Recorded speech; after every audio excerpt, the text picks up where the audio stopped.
are again back at Central World for 2020 and the motorcycle, the Bangkok Motorcycle Fair or Exhibition, or whatever they managed to call it. Just coming in here this morning, or this afternoon, and looking outside, and what's going on? This is massive big structure. I had no idea how big this air filter thing was that they talked about constructing here at the end of last year. It is absolutely massive. Yeah, the pictures I'd seen on the the pages that they were advertising this thing here was being put up there. I have no idea. It's bloody absolutely gigantic. But anyway, I'm not here to look at air filters. I'm here to look at motorcycles. Hopefully I'll be meeting up with one of my subscribers here as well. Hang out together and probably have a coffee. Talk about all things Bangkok. So once again we'll start outside in the custom bike section. I'm fairly sure I've seen most of these custom bikes at the other shows in the last couple of months as well, but there might be some interesting new ones. You never really can tell, can you? Looks like we're only just setting up. The thing started yesterday, and again I'm trying to pick the best day to come in and I'm trying to avoid the weekends when all the punters are around. But well, here we are. Well, let's have a look at the bikes. That's an interesting looking monkey. Don't remember seeing that one at the shows, but anyway. Looks like this is the clubhouse stand. These are all 125cc, scooters and so on that you find around the place. Quite popular amongst the Thais to do them up for some reason. What's that look like on the back? A rocket launcher?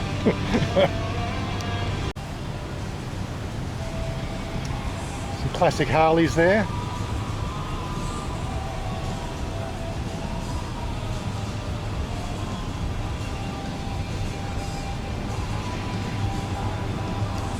Yes, I do remember seeing that one at the Hot Rod show.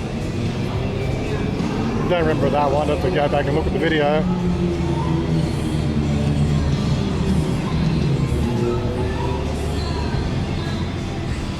All I can say is there is definitely some interesting looking work done on these. Oh, cardboard cutouts. Why not?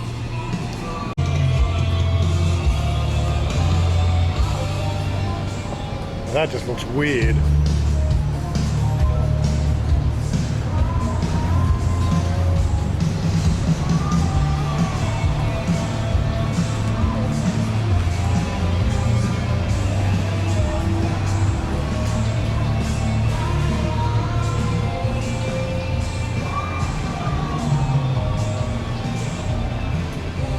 I remember seeing this rat rod at the custom bike show as well. It stood out as being, and that one. I remember seeing this one.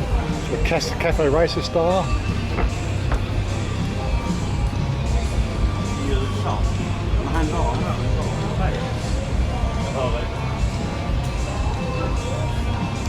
So it does look like everybody's still setting up here. I guess in the exhibition part doesn't start until the late afternoon. It's only just gone past 2 o'clock in the afternoon here. And there's somebody I remember a picture of on his Facebook page. Didn't quite really, he's only got one picture on his Facebook page. Hey, how you doing? How you going, mate? You didn't pick me, did you? Oh, I did. I'm a bit incognito. Incognito? When you said outside, I thought, like I said, we'll do this place. So I went in there and the guy said, come outside, it's outside. Well, okay, come and have a look. Well, there's custom bikes out here, so... Okay, let's walk around and have a look. Okay. Oh, have you seen them all?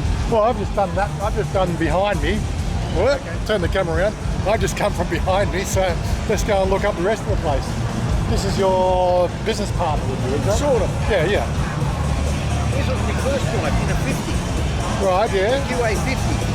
The old man made me go harms into it to teach me money. Right, yeah. It worked. Yeah, so my first bike was a Honda SS50.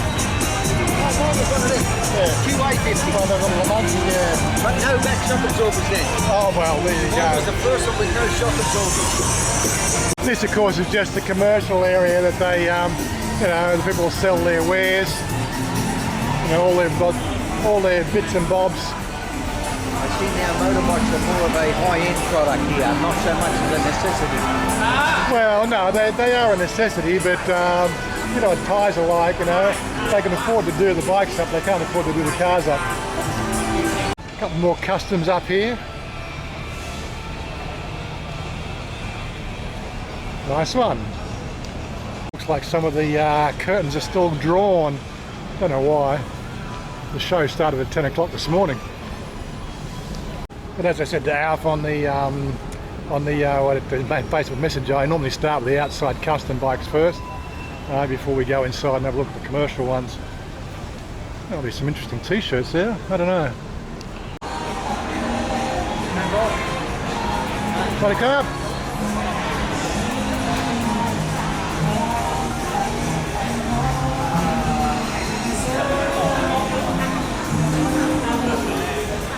Yeah, so this is just the commercial area. That is, of course, one of the things that I do find a bit of on the odd side is trying to find places where spare parts and so on you can buy, you know. I know my mate Bob, he buys a lot of his stuff off AliExpress and a few other online places. But me, I like to touch before I buy, because you never know what you're buying on those, especially if it's your bike, you know. Okay, so we've just come inside to get a bit of cooling down now. And the first display we've got here is the Cub House. They do the C125, the C90s, the C50s, and the Cubs. I think we've talked about it a few times. Well, they've got coffee over there. We might be able to partake in one of those as well. Or maybe not there, maybe somewhere else. Anyway, and we've got some Triumph just in the... So have a look at the Triumph stuff. So here we are at the Triumph stand, and I was just sort of saying, or Alf was actually saying to me, it's amazing how much sort of, what do you call it, it seems like capital these Thais seem to have, isn't it? Yeah, it's completely different to the Philippines. The Philippines, they're looking at 125cc, so they're flat out to afford it. This is, Thailand's got a lot wealthier. Yeah, but you got to start to think of it like, you know, where I live in the western suburbs, though, you don't sort of see it. You know, you might see a 250cc a Phantom or something like that, but that's about the biggest bike you'll see. Yeah, you know, in the Philippines, everything is tiny engines, and they got a sidecar with 8 people in the sidecar, and it's different than here. But if you're really into bikes, it's worth a visit, the Philippines. Yeah, in my case, like I've now been using my bike around the local soil, right, and part of it's just the pose value. Everybody notices the bike, you know. Yeah. But you know, what do? Like you're retired here in Thailand, which is another thing I probably might talk about today as well. You have to do it. On my bike in the Philippines, in 10 months, I've done 18,000 Ks. Just running around, going to swimming hole, going to swimming hole. Yeah. You know, food and, you know. It's only been, so I've had my bike for coming up to 2 years. I've only got 5,000 clicks on the bike. I put 18,000 on in 10 months. I wore 2 sets of tyres out on a 150cc. Right. I virtually lived on top of that little bike. Yeah, so I suppose the first thing is, like, you know, you've obviously been looking at the Philippines for retirement. Well, it was one of the destinations because my first love was actually motorbikes, and I just looked at it, and I'd been many years to Thailand, and the Philippines actually number 2 in the world for retirement was Dumaguete in the Philippines. Right. So I went to Dumaguete, and it wasn't polished. The Philippines is not polished like Thailand, you know. Right. Everything's mega difficult, but everyone speaks English. The girls are very pretty. Yeah, I'm into the same women as what Warren is, by the way. But they're not as polished either. But in the Philippines, the family unit is mega strong. You just same as over here. You're not going to get one without the other. Yeah. You touch one of them girls, you're owning it. But I love the motorbikes, and the Philippines hasn't got the speed to it all. Like everything is 40 kilometres an hour. It's such a small place, and everything's tight roads, aren't they? And no one's got any money. Yeah. They're doing 10 mile an hour because it uses less gasoline. At night time, don't be surprised when no one's got a headlight on. And you go, why have you got the headlight on? And they say, sir, it uses gasoline. And you're like, how much gasoline can a headlight use? It is a tough place. Yeah. So, but you know, like people have asked me why I've chosen to, you know, Bangkok, or Thailand or Bangkok, and I have to complete that. I have to always sort of tell them the same story. Is I brought Chanya to Australia twice, 2009 and 2011, and she basically didn't like the place. She felt alienated and distanced from the family. And me being the sort of person I am, being very flexible and adventurous, well, there's no skin off my nose to come to Thailand. And that's why I chose Thailand, because she's here. The only reason why I live in Thailand is because my girlfriend's here. Well, that was a little bit like when you go to the Philippines, and that's a mistake I made. Guys out there watching, do your research first where you want to live. And then look. Yeah, that's right. Because in a way, I wouldn't have chose where I am in the Philippines because it's a bit of an out-of-the-way place. I would have chose a place like Dumaguete where the weather's good. The bike riding's amazing. There's a lot to do. But I chose, my girl comes from Southern Leyte. So now I'm the only white guy for 100 miles. But the Filipinos all speak English. And you don't need, you can get on good with these people. Well, I'm probably the only foreigner that I know in my area as well. I know there's a couple of others that I see very occasionally at a 7-Eleven. You know, you bump into them and you just sort of give them a bit of a nod and say hi, shake a hand, but that's about it. You know, we don't hang out together. Oh, look, I do a lot of Ks, and I'll be honest with you, when I went to the Philippines 5 years ago, there was 3 white guys living in my area. Now there's 40. So and they're not old boys either. The Philippines used to be basically the old boys used to go there. Right. But now, you know, there's 30-year-old guys standing around, and you know, why did you come here? Easy, Filipino women are still worth it. Compared to the Western women, nothing. Not that they're all bad, but the Western culture is expensive to live. The women, all the legal system's so stacked against you. So a lot of guys are just, you know, they're going all over, and the Philippines seems to come up. Easy to stay there. Trying to find the best options. I mean, you can stay there for 3 years. You just renew your visa. It costs you $500. You're there for a year. Away you go. You fly. If you marry a Filipino, you fly in. You bring her with you when you fly back to the Philippines. You get a bulk buy-in visa. You're good to go for another 12 months. Saying how long that's good for, the immigration department there are looking at getting money out of foreigners as well. So. Well, as every government's the same. They're all broke. They're all in debt. You know. And a little bit corrupt. Well, you know. They all want their free ride. I know when I was educated in the 70s, you know, like it was about, you know, fiscal responsibility and everything else. It's all out the window now. They don't even teach that in school, and that's what you got in Parliament now, is these uneducated freaking arseholes that think that credit is okay. Right? Oh, seriously. Well, look, I don't know. I think we've seen the best of it. It's sort of now looking at other things. But then again, of course, the other side is, you know, like, you know, I did my budget here for 30 years, right? And, you know, we never know. I may outlive 30 years. What do I do then? The government may not want you here anymore. Yeah, and you've always got to have a plan B. Yeah, plan B and plan C. Like I said to Don, we even looked at Cambodia. But that was an option because younger people can go there. You've got to set up a bit of a fake shop or something, and away you go. We did look at that. Who knows?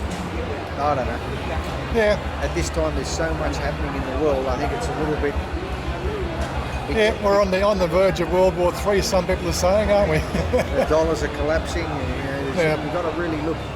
Before you start, you've got to make plans for the future, but also we've got to live in the now as well. So that's one of the things. You're going to live in Thailand, you've got to accept the living in the now sort of attitude to life. Anyway, enough about chatting about that. Let's have a look at some of the pretty bikes. So it's the first time I've actually seen this one here. This thing looks like a Yamaha's version, or, you know, copy of the Versa, or, you know, versatility of the Versa that Kawasaki do. Everybody's trying to copy Kawasaki all the time. And the T1200 Enduro. I don't remember seeing that one before either. So I'm noticing there's a lack of pretty girls on the Yamaha stand today, which is a bit unusual. Again, maybe because it's a Thursday. They had one here before. She was an 8. An 8. Here we got our token showing from the Harley Davidson stand, and we got one pretty girl on the stand. Pretty calm. I've done enough videos of Harley Davidson in the past.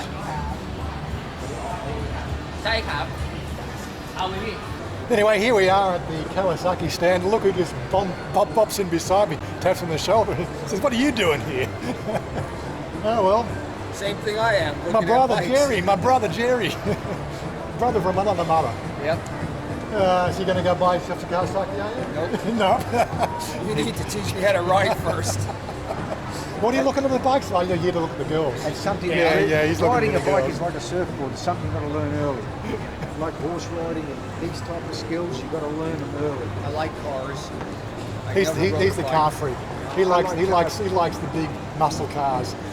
Bikes Didn't you see that video with the muscle car? Yeah, I saw that that with was the, Jerry, yeah. Oh, right, you had the Mustangs and you sort of knew all about the American. Yeah. Bikes are not hard to ride. The hardest bit is learning how to get off at high speed. Without hurting yourself. You're going to hurt yourself. but I've just hurt literally yourself never last. rode a bike in my life, so Yeah. it's not easy to learn at an older age. Well, But I such a will. life, I yeah. actually will. Yeah.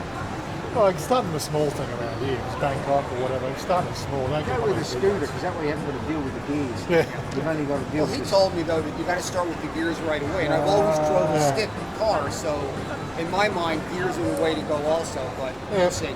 But you'll get a 150cc. Like I said, the Kawasaki, they do a couple of what they call clutch rockets. Yamaha, like I had the Yamaha, what do they call the Yamaha M-Slaz. Okay. M-Slaz when I first got here. Not because I can't ride a bike, but because of the fact that I didn't know the traffic. And I wanted something small and nimble, right, that I could bounce around traffic in, which I felt comfortable with, you know. And then once I got used to the idiocy on the roads, that made the choice of a bike a lot easier. You drive a 750? No, 650. 650. Yeah, it's the That's, same. that's plenty big and plenty fast enough for here. Oh yeah. The, 650 is a good medium size, and it does everything you need to do. And except of course, in like one of the riding groups I've got, they've got all 1000cc and they leave them for dead. But hey, you know, Who cares? Go out to have fun. You don't worry about who's just leaving tell me you where for you're going to dead. meet up. Where are we stopping at? I'll put my GPS on. I'll meet you there. You know? There's no need to try I to. haven't got your bike here. No, they never do for some reason. It's the most popular. It's the world's #1 selling bike. Yeah. But it's again, it's just something about Thai. The Thais are into this style of bike, you know. If they're going to buy something of that style, if they got the money, they'll go for a Harley because it's a Harley, you know, or a Triumph. Buy a house for the side price of a Harley. Tell me about Well, it. the Yeah. Harleys over there were 45 to 47,000 with 2 on the end. But they're beautiful. Yeah, Not a bike. I would Yeah. ever go near. Yeah. But You drop it, you've lost 10 no. grand. Yeah. 15 grand with a Tupperware on the ground. Well, anyway, we've got a lot more bikes to go and check out. So, and won't see you at the meetup gotta go tomorrow, for but we'll see everybody else. And I'll see you next week. Now, come next week. I'll see you next week. Okay, cool. Here on a tour. If we've waited here long enough, we'd see a couple of pretty girls come and get on the bikes. Sorry, Carl. Yeah. Do you come with the bike? If I buy the bike, do you come too? No? Sure. Why not? $650. Now, if you're going to get a bike in Thailand, this is what you're looking at. The 650 is a good medium size. But again, if you're like me, I have a Vulcan. I have the Vulcan 650. Why you not have Vulcan here? Yes, as you can come inside. But where's the Vulcan? You not have Vulcan today. Walking? Yeah. Oh, it's have around. Yes, it have around. I think it's we have the show again at 6 p.m. Oh, okay, yeah. Oh, okay, go. So here we are at the BMW stand now and trying to get a bit of a scope on the bikes without people walking in front of you. Not much in the way of obviously displayed price tags. Not going to even go, like we did all pricing. We're just here to look at the bikes and girls and just chat and catch up. Now, look, I'm not anti-BMW, but if somebody sort of turned around and their goodness of the heart bought me one, I'd definitely ride it, but you know, I wouldn't be spending my money on it anyway. It's just another crutch rocket as far as I'm concerned. To have more pretty girls in the video. No, we're taking a picture of the bike. Oh, just looking at the bike, We're are we? looking at the bike. It's a twin. No, I'm looking at the girl. It's a twin cylinder, horizontal. So you am I. have So nose, am yeah. I. K-Speed Shop and Custom Bike, Bangkok, Thailand. Okay, what do we got here? A Diablo. Well, I don't know what that a Diablo is, but yeah. A Beamer. Triumph. No, that is Africa. Look at a huge casing. Another Beamer. That looks like the Honda Rebel custom job again. They custom everything here. Sports the Harley. We got a couple of pretties here. Oop. What are the pretties doing? Getting all revved up. Sweet. I'm seeing more of these EVs around the place. 85,000 for a what's it? 90 kilometre an hour, 150 kilometres, 6 kilowatt. Yeah. And the Volta 120. Nice. Bloody car. Got a bit of a showing here from Ducati, of course. Not much. I guess they don't have a really big area that they can do all this sort of stuff, but hey. And we've got Royal Enfield as well. Let's go and look at Royal Enfield.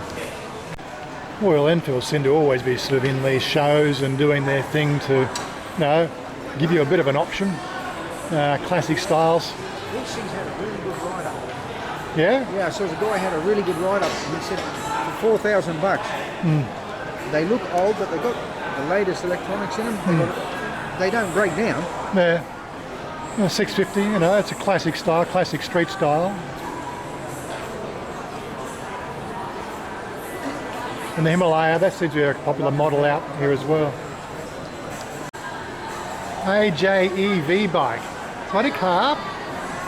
Battery bike, yes. Battery, yeah. You'll have price? Taurai. Raka Taurai. Augusta. I've seen a few more Augusta stands recently in the shows. They're starting to get a bit of a following. I still think they're overpriced, but yeah, I suppose to each his own. And of course Triumph. Classic Triumph. I think I bet it's a mainstay of the motorcycle world.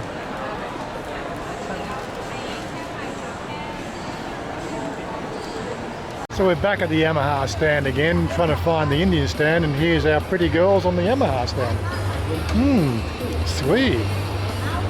So we finally get to the Indian stand, and I can't see all the pretty maidens on the bikes. But yeah, the Indian Victory. I don't know, it's called a Victory, it's not actually an Indian. Somebody's corrected me on that last time around. But I've always looked at that one and going, the style, this one's a white, but I do like the price compared to, you know, like what I've seen around the place. It's still too expensive, but I just like the style of it, you know. It's like the Vulcan on steroids.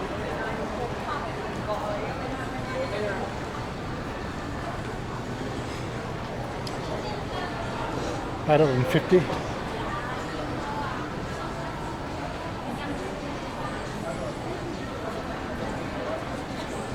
Indian Scout.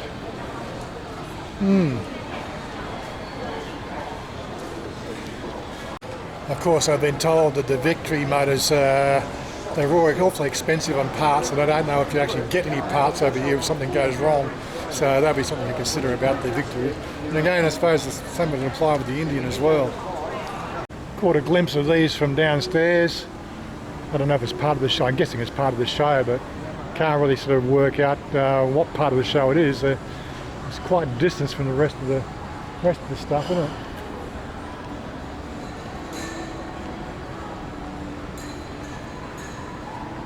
Honda Electric PCX, okay. Weird. It's just a piece of plastic. Well, I think I've done the wander around the displays. Doesn't seem to be quite as big as last year. Again, this just could be a downturn in the whole economic sort of future of Thailand at the moment. Who knows? But you know, to wrap things up, you know, I just love living here in Thailand. You know, my girl's here. It's relatively inexpensive. I still have to think about the long-term future of staying here. You know, 30 plus years. The budget was worked out to last 30 years. With the drop in the dollar, maybe now I'm looking at 25 years only. Never know, the YouTube channel could grow and make a few extra bucks there. I think one of the things that take away I'm trying to get at today is, you know, there's a lot of negativity going around about Thailand. Look, there's a lot of negative going around about every place in the world. Every government's broke. what can you do about it? I think live for today, plan for the future, try to keep things under wraps, and enjoy yourself. I think we just live our life in fear of something going wrong, and quite frankly, if you're going to live like that, you might as well go and shoot yourself now. There's no guarantees, right? But enjoy yourself, enjoy life. At least I try to. Even after a 92,000 baht medical bill for a kidney stone last Friday. Yes, I am sort of over that now. I still got 3 more. The CAT scan showed 3 more small stones in my kidneys, which could come out in the next 12 to 18 months as well. They gradually sort of dissipate. I did a change in diet last year, which has seen obviously a positive effect. I haven't seen any more from the X-ray. I only had X-rays and ultrasounds done last year, where they picked the 5 stones. One was on its way out. One was suspicious, which is the one that passed through this time.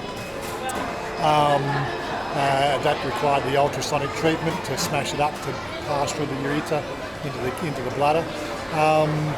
I don't really want to get all technical about how all these things work. I've also found out from my brother, it seems like my father's had kidney stones, my brother's had kidney stones, other people in our family have had kidney stones. So it looks like one of those hereditary things that I'm susceptible to.